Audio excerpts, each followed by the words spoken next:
Hi, welcome to Kids Create Preschool Edition. My name is Alyson and it's good to have you with me.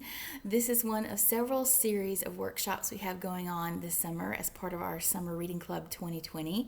Lots of cool projects and activities that you can try at home. Last week, if you were with me, you may remember we used cardboard to create little owls sitting in a tree. They were toilet paper tubes and a paper towel tube. This week, we're going to use plastic, specifically plastic jugs, and we're going to create stained glass lanterns out of them. Sounds pretty neat, doesn't it? This is what one of them looks like. This was a juice jug. I didn't use all of it. I cut off the bottom because I'm going to put lights in the bottom here at the end so you can see what it looks like when it's all lit up. There you go. And then you can use all different size of plastic jugs. This is one of those little single-serve chocolate milk containers that you can get at the convenience store. And again, I cut the bottom out because that's where you're going to put your lights. And you can see this looks like a little underwater scene with seaweed and fish. Pretty neat. The supplies that you're going to need are, of course, the plastic bottles, whatever size you want. Parents, the littler bottles may be better for your smaller kids since it won't take as long to put together.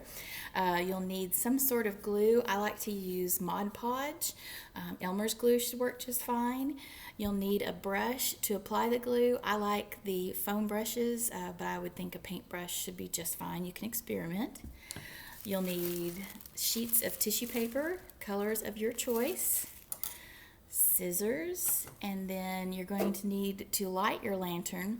You can either use little battery-operated tea lights or fairy lights, the little strings of lights that come with a battery pack.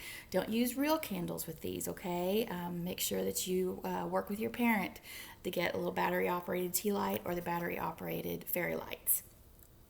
All right, so I've got another piece of a plastic jug that I cut the top off of for something else.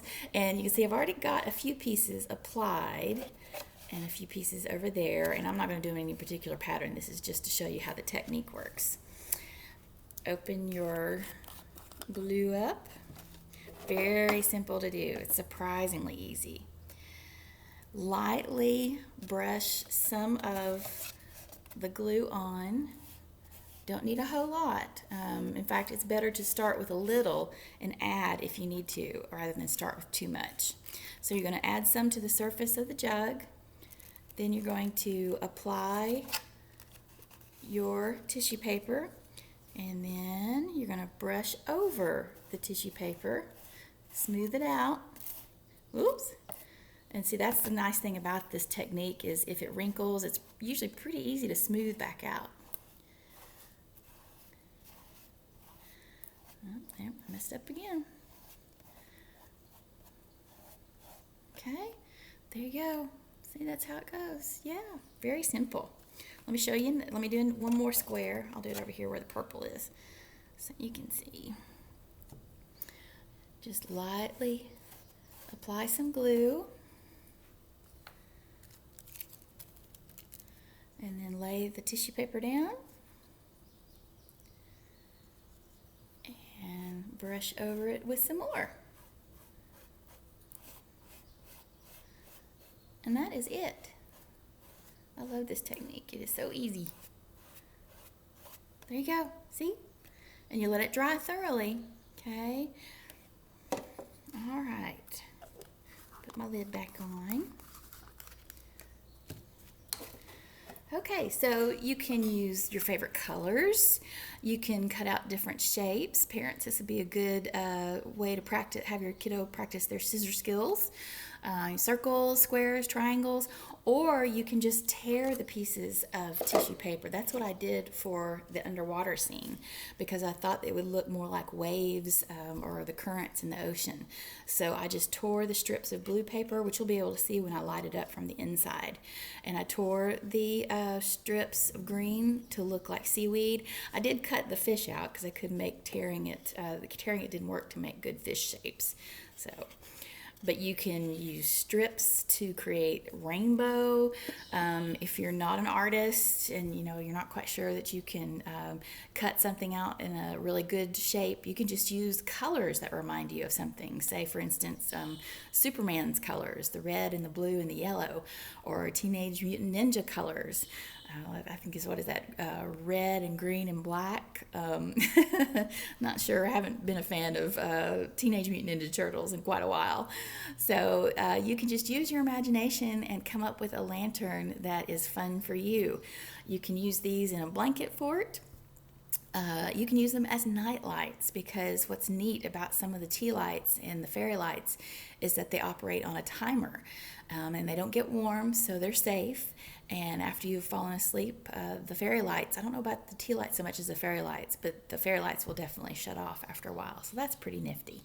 We're going to take a little field trip because this room is too bright for me to show you what these lanterns look like with the lights inside them. So I'm going to carry you along and to my utility room, and I'm going to show you what these look like as they are lit up. So here we go. This is just about one of the only couple of rooms in my house that are dark. All right. So bear with me as I put see, here are the fairy lights. Let me turn them on for you. Yeah. See that? Just on the little thin wire. Tiny little lights. Christmas lights won't work. They're too big. But you can find these fairy lights at Walmart.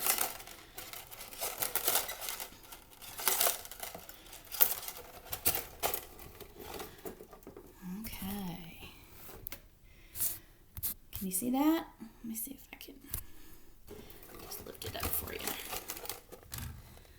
There we go. See how it's lit up from the inside? It's pretty neat, isn't it? Okay. And then I'm going to show you what it looks like inside the underwater scene.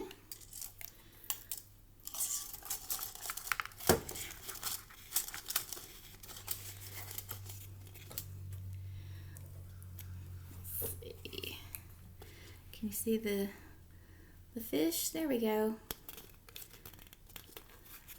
See that? You see the fish swimming? All right. So that's what they look like when they're lit up from the inside. Okay. All right. We're going to go back out to my kitchen. Taking you on a tour of the house.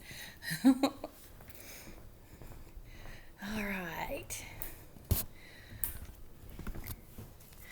Okay, so that's how you do it. Just pieces of tissue paper. You can plan your design ahead, or you can just have fun and make it totally random. You'll need the Mod Podge or the Elmer's glue and a brush and some scissors if you choose to cut the tissue paper, or you can tear it like I said. Parents, you'll need to prepare the bottles by washing the labels off. Usually if you just soak them for a few minutes in some soapy water, the glue and the label will come off.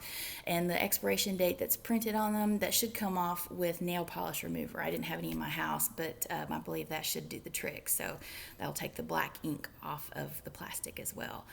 I hope you have super fun with this and have a good time, like I said, lighting up a blanket fort, or maybe using it as a night light in your bedroom. It's a great way to recycle, a fun way and a pretty way to recycle. Stay tuned for lots more of these workshops all throughout June and July. You can go to our website, www.faylib.org, and check out our calendar for all the different activities we have going on. You can also sign up to log your reading by going to our website. It's a program called Read Squared. And follow on our Facebook page so you can see our story times and all the other workshops that we have going on. And let's say, oh yes, don't forget, we do have some limited hours, several days a week, that we are open now. And so you can come in, check out some new materials, and say hello while you're there. We'd love to see you. All right, I hope you have a great day and get going on that upcycling. See you soon.